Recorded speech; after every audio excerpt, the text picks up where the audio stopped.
Аға. Міне осы бірнеше ғасырда бодандықта болған қазағымның бойындағы ауру дерттерді біздің замандасымыз кешегі Әбіш Кекілбаев былай деп толғаған болатын.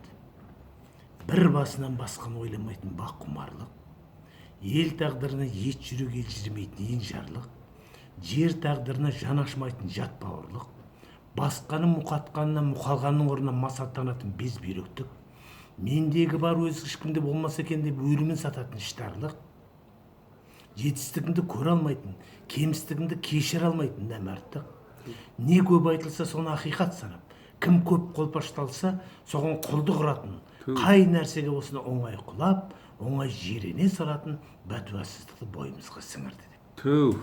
Ендігі алдағы міндетім осылардан арылу. Айналдым Ғанеке үлкен рахмет. Атыңызды, аты жөніңізді сразу ой. Бақытқали Мұсабеков ағаларың.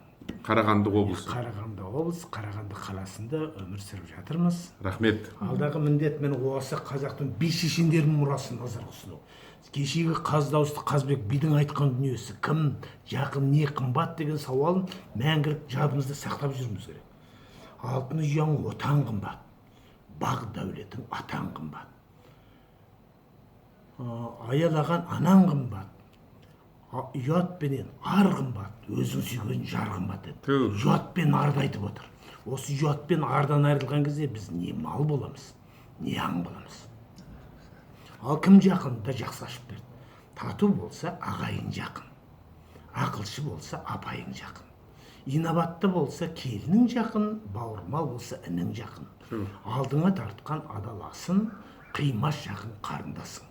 Сыбайлас болса нағашың жақын, адал болса досың жақын, еркелейтін немерең жақын, өз ұрпағың шөберең жақын, жан серігің жас кезіңнен бәрінен де әйелің жақын деп айтады. Түу! Қандай жақсың.